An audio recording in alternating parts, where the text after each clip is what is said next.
Good evening and welcome to the Fuel for Football podcast. I'm your host Sanchez Bailey, and for the new viewers, welcome, and for the returning viewers, good to have you back on board. And let's get straight to it. Now, football's been quite busy recently, and so typically what we'll do with the podcast is we will draw from inspiration from recent events and use those moments, whether they're physical, psychological, nutritional, tactical, or even analytical. We use those moments to add value to you in your careers.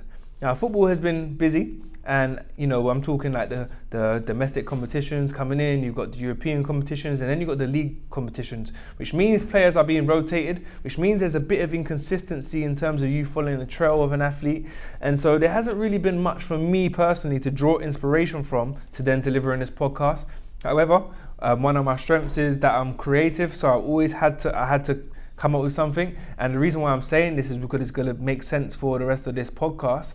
And so so I basically drew inspiration and I came up with a topic today using a player who's really rose to prominence recently, playing tonight, and I was hoping to interview him. However, you know, 1 million followers and his schedule.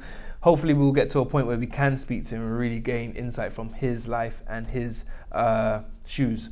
And so the topic today is going to be confidence. Now, you know, working as a sports psychologist, there's so many occasions where I've worked with athletes that confidence has been the most frequently brought up issue or topic, or, you know, something that an athlete really wants to improve on. And so one of the interesting things about that is that sometimes I feel like athletes might not actually mean confidence, or they might not understand what they mean when they say that. And today what I want to do is bring a bit of clarity on that. I also want to give you steps to improve confidence levels, and so that will either equip you with the tools so that when confidence is being threatened, you have that, or whether you're at that moment where confidence is being kind of challenged now, you can combat that very easily.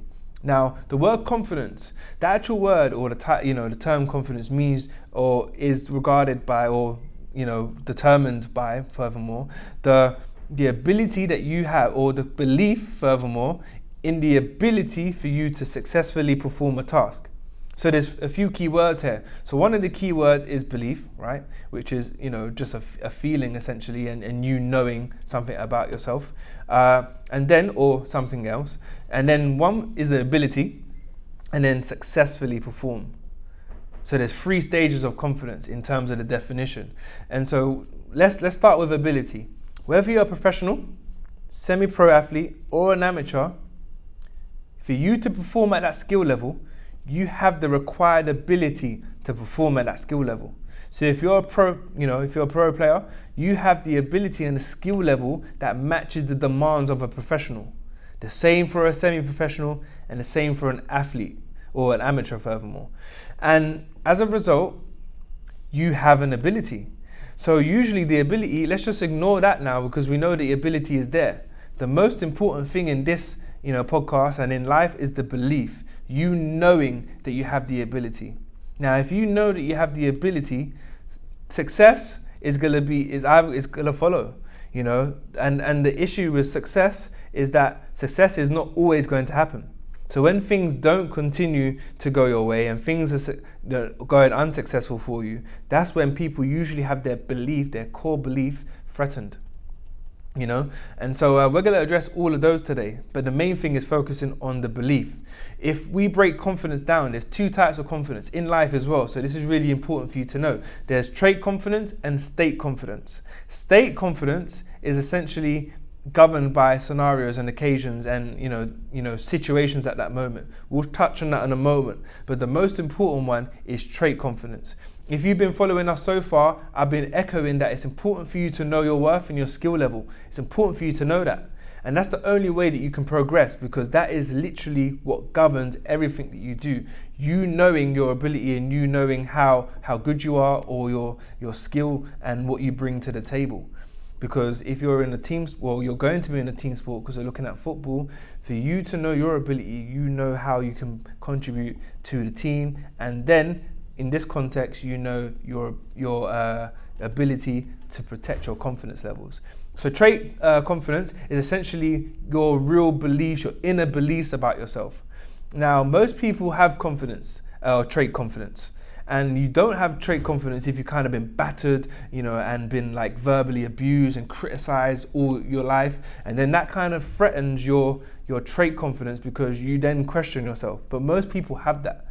Most people know their worth and most people know their skill level. But it's important for it to be something that you believe in. Yeah?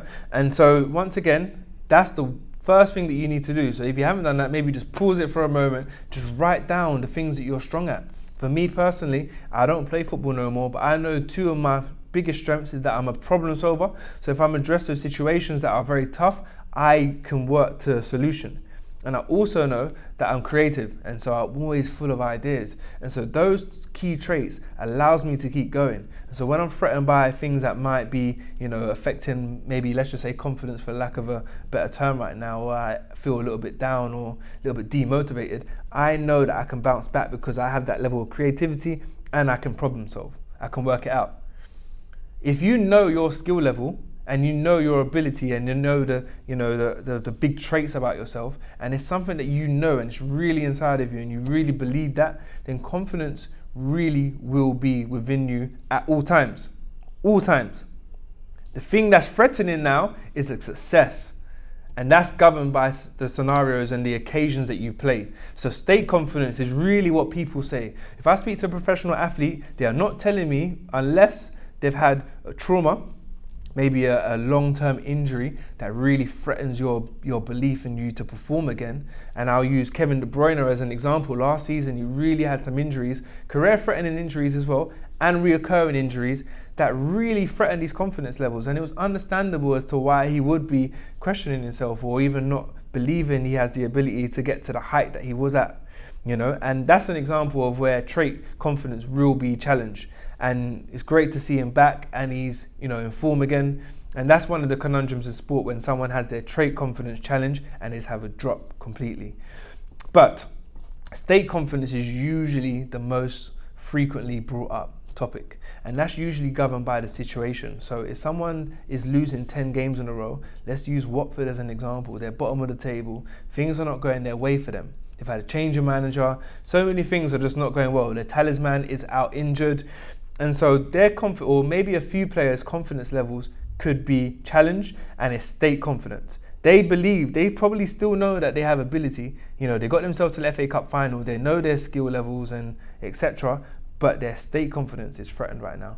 So if you're going through a moment in sport at this present time, it may be because of the scenarios that are going on and how you interpret those scenarios that then affects your ability to believe that you can successfully perform at a particular level. And so that's one of the harsh things that an athlete has to face, where they actually question their ability because of what's going on in their world.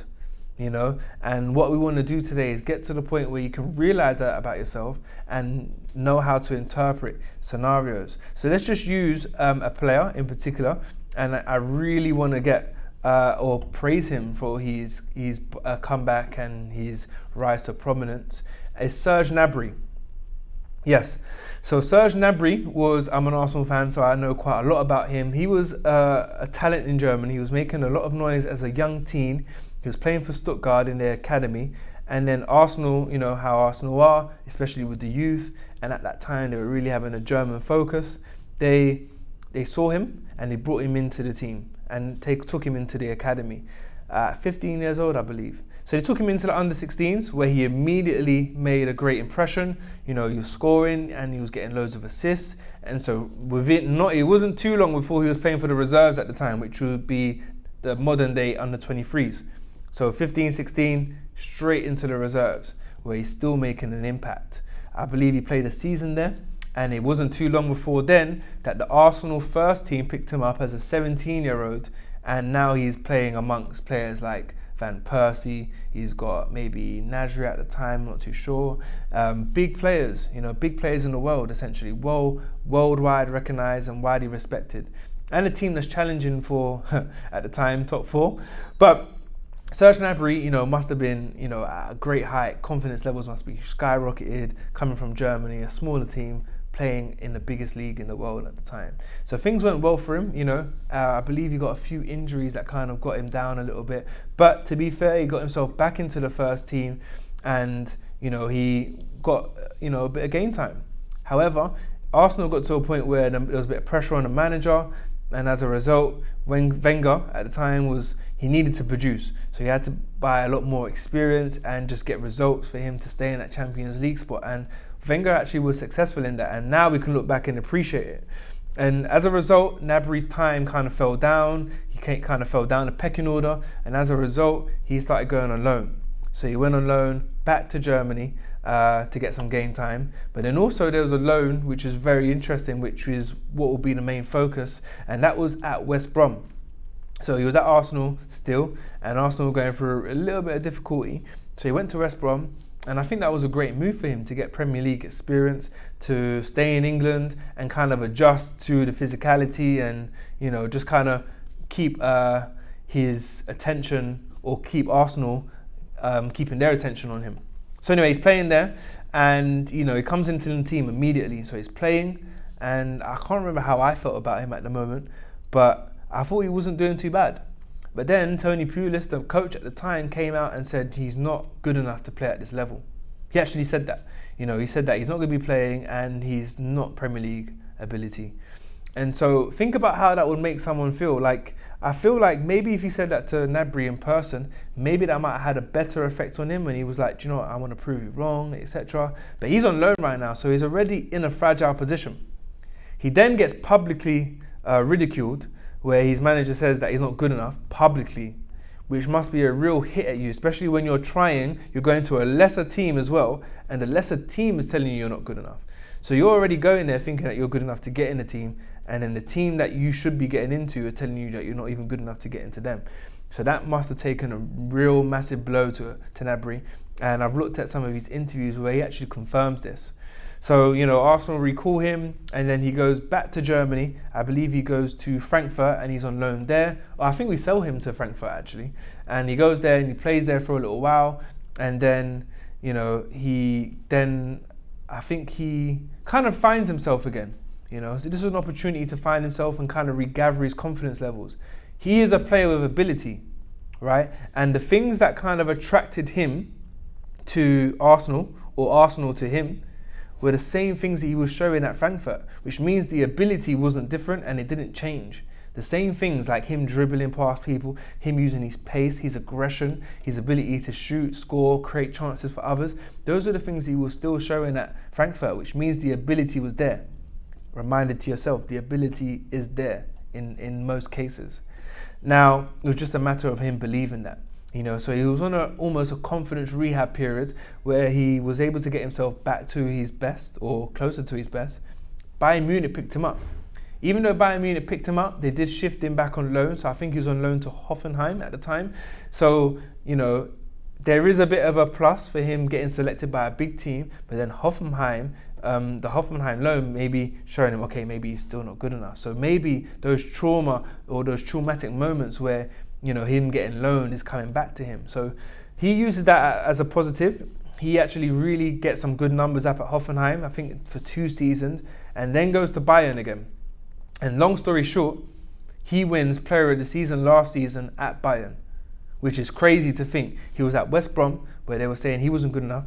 He wasn't getting game time at Arsenal. Arsenal sold him, and I don't believe they have a clause, which means that they didn't really see that he would have a future for them to want him back. And, you know, he's now won the Player of the Tournament, won the Player of the Season in one of the biggest teams in the world. Now, it'll be interesting to see how we perceive those moments. But to be fair to Gnabry, Tony Pulis coming out and ridiculing him publicly was a threat at his trait confidence, which is more credit to him to how he actually was able to recover from that and get him to the point where he's now one of the most bright, exciting young talents in European football at the moment. He's playing tonight, he's playing Tottenham, hopefully Bayern win. But yes, so his trait confidence was really threatened. And as I said, it'll be really good to speak to him and find out what it was that he did and how he took those moments, and how at each stage of his career, how he felt and what he did during those times to bounce back. And, you know, he's someone that really went through a difficult time, and the most credit to him in building himself back up, especially from public humiliation. You know, so that's someone that you can draw inspiration from, that even if you're suffering from the worst loss in confidence, trait confidence, which is usually the worst form because it's traumatic. You know, a moment like that, public humiliation, a serious long-term injury. So anyone out there that's having those moments, Serge Gnabry is a great example for you to bounce back, you know, from those moments. State confidence, it really needs to be you interpreting that successful moments are going to come and unsuccessful moments are going to come too. Yeah, and for you to have that trait confidence maintained, you knowing your worth, you knowing your ability, it's all about how you interpret the situations that you're in. Right? Now, how do you improve confidence? Now, let's start off by your language, because there's been too many times that I've been working at clubs and I've heard players say things like this: I've lost my head. It's not going well for me at the moment. I'm just in the rut. And so many other negative things. And the most, you know, we're at the point where we can now admit and understand that our minds govern how we speak. And then how we speak governs how we behave. So if someone's saying that they've lost their head, things are not going well for them, they're stuck in a rut, they're just not in a good place, what do you think your behavior will be like? Your behavior wouldn't be miraculously impressive. Gosh, I can't speak right now. Miraculously, like motivational or heroic, essentially. It's negative talk. So the negative talk is more likely to lead to negativity, i.e. unsuccessful moments, which means that your confidence is going to be threatened because you're interpreting those moments as threatening to your ability to perform. So what can you do about that? You can change the way that you speak. If you change the way you see those moments, you change the way that you perceive situations in sport, that can then help you to protect your confidence levels, especially because you've got trait confidence inside of you. So, you know, what could be alternatives to that? So if someone says, I lost my head, what could be an alternative to that? Off the top of my head, one of the alternatives could be, I'm working to change things.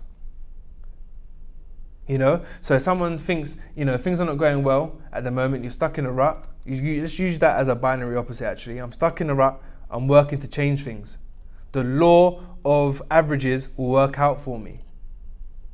You know, those are more empowering terminologies that you could use. If someone says, I lost my head, I'm going to work to change that.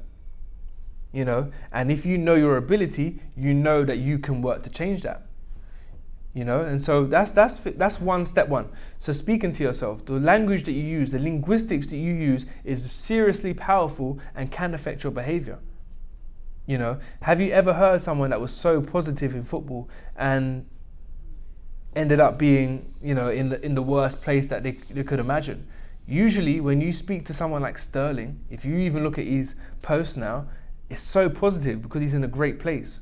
But we have to take it in reverse. He is positive and in a great place because he's speaking positive, and so many other things as well, which we'll get to. But speaking really does affect your behavior, and so that's step one. Have to change your linguistics, okay? And another thing is how you perceive mistakes and perceive maybe losses and stuff like that. Yes, they're not great, and by all means, I'm not telling you to see them as good things or not be upset when they happen. But you've got to know that that's pretty much a guarantee in your sport. You're going to lose games. You may lose 10 in a row, but you may win 15 in a row. And you just have to kind of know that it's just the sport. Things happen and things can change. Why? Because you can change. You can change the way that you play. You can adjust it and utilize your skill levels and your ability to lead to successful moments. All right, so step one is changing the way that you speak. Another one is past performances. Past performances are really important in helping you maintain your state confidence. Okay, and so past performances reassures you and reminds you what you can do. Now you could actually watch them, a past performance. So you can watch yourself in action, maybe participate in a particular phase of play that you feel is affecting your confidence at that time. I would say if you're not if you're in a great place right now, kind of have a few things in your gallery. So maybe have, if you're a goalkeeper, some of your saves, maybe have some of your kicks, maybe some of your handling and crossing and stuff like that. So maybe some of your communication. So clips of you in moments which you feel are integral or important to your performance and skill level, So if you're a striker, once again, it could be a video or montage on your movement. It could be shooting, it could be headering. Have successful moments of you participating in the skills, in the sport that you're doing, or the position that you're in, to then kind of remind you that you can do it. It's within your locker. And then your confidence will be maintained, right? Your state confidence, that is. So past performances, all of these collectively work to you improving your confidence, by the way. And so the next one is basically learning from role models. So if I was to change that, I would say model performances. So you using, or the same way that you use yourself as from past experiences, you using models, people that you look up to, people that you feel very similar and attracted to in terms of your game, and those that are closely maybe in your skill level that you can kind of like model from. Those people, you need a recollection of their ability to perform certain tasks. And by doing that, you feel related to them and you feel quite similar to them, which kind of encourages you and motivates you to be able to execute those very things that are of your concern. So let's just say I'm a striker. I used to be a striker back in the day. Headering would be one thing, maybe my first touch, my shooting, and my left foot.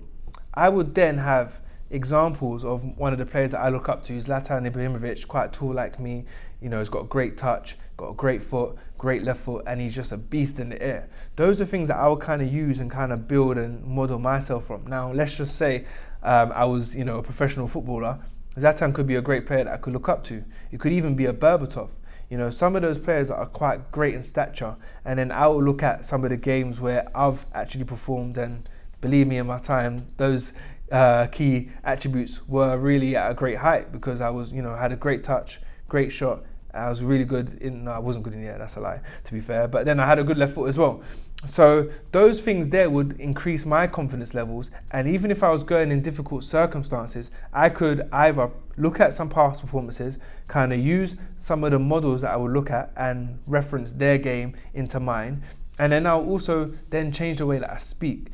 So if I was going through a difficult scenario, I would use language which is a bit more positive, a bit more empowering, and a bit more proactive into you changing your narrative. And then lastly is you interpreting nerves and feelings. So a lot of the time, sometimes you might get nervous when situations happen, sometimes your heart might beat, sometimes you might sweat, or some people said that they will get like muscle aches when confidence was really being threatened. And it's how you interpret that. If you interpret those moments in your career, maybe nerves or maybe getting butterflies in your stomach, as, oh my gosh, like things are not going to go well for me, or I'm proper nervous, I might bottle it, then it's likely for you to perform in a certain way. But if you actually embrace those feelings, embrace those nerves, embrace those, the sweats or the increase in heart rate as, do you know what, that's probably meant to happen. I should be nervous, but it's okay. Like that's natural. I'm playing against or within or in front of 15,000 people. Of course I'm gonna be nervous. But I already know that my touch is on point and 15,000 people are gonna see that. And so once you kind of interpret some situations that happen, and it confirms you're human as well. Sorry, I didn't mention that. And so once you kind of start interpreting some moments or like physiological responses which may seem like nerves, and they probably are nerves, but embrace that, because it proves that you're human, it proves that you care, and it proves that you're at a particular level that you should be at, and embrace them rather than kind of like avoid them or magnify them and think that it's the worst thing for you. That can be a real powerful way for you to empower your state confidence.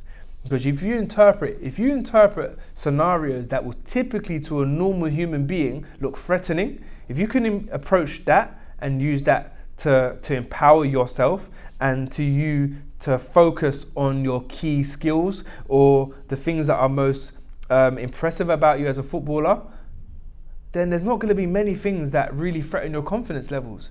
If you then interpret, you losing 3-4 games in a row and understand it's football, and you know that if you keep going at it, if you keep shooting Watford, because they've had great shots, so they've scored a lot of goals, a few goals this season, if they keep going at it, things will change for them.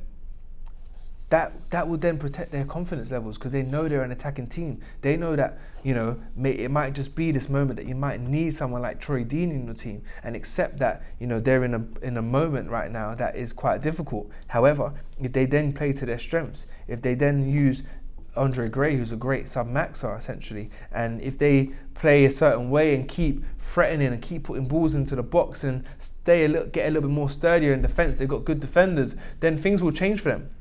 And I'm saying that all to say that how you interpret scenarios is going to be the way that you can protect your confidence levels in your career.